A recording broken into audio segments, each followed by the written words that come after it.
মিঠু কই আছোস? আর অনেকক্ষণ হয়ে গেছে বই আছি, বাগান বাড়িতে চালু করে আয় ভাই, চালু আয়। দূর বাল কেমনটা লাগে, বারবার ফোন দিতে আসো কে? আইতাছি, দেরি আছে, একটু কাজে আছি, বুঝো না কে? বারবার ফোন দেও কেন? হট।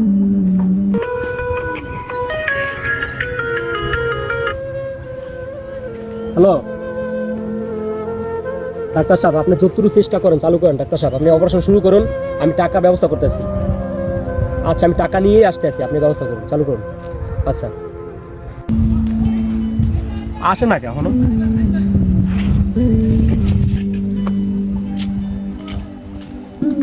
আইসো ভাই, প্রবলেমে বুঝছি ভাই, এই জন্য তো সকাল থেকে ফোন দিতে আসছি। না শুনি না। আমি হাসপাতাল আছে, ডাক্তার কইছে ইমার্জেন্সি অপারেশন করতেছি। তখন অপারেশন যে করবো, বাপের যতটুকু জায়গা জমি ছিল সব কিছু বিক্রি করে দিচ্ছে, বিক্রি করে তো সরকারি চাকরি দিচ্ছে। পড়াশোনা করার যত ব্যাংক ব্যালেন্স ছিল আমার সব কিছু শেষ। তখন আমার হাতে আর একটা পয়সাও নাই। তখন ভাবি হাসপাতাল আছে, ইমার্জেন্সি ভাবে তারে অপারেশন করতে দিচ্ছে, না করলে বাঁচাইতে পারবো না। তখন ভাই কেমনে বলবো করে আমার 20,000 টাকা লাগে ভাই।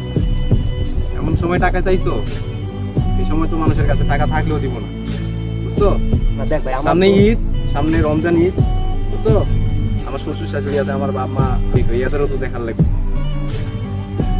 দেখ ভাই 20,000 টাকা পায়ে ধরে হাত ধরে 20,000 টাকা ম্যানেজ করাই লাগবো ভাই। দেখ তুই আমার ছোট ভাই, বলে পিলি করে তোর মানুষ করছি, তোর দিকে তাকাই আর তোর ভাবি আসতে একটা সন্তানও নেয় নাই।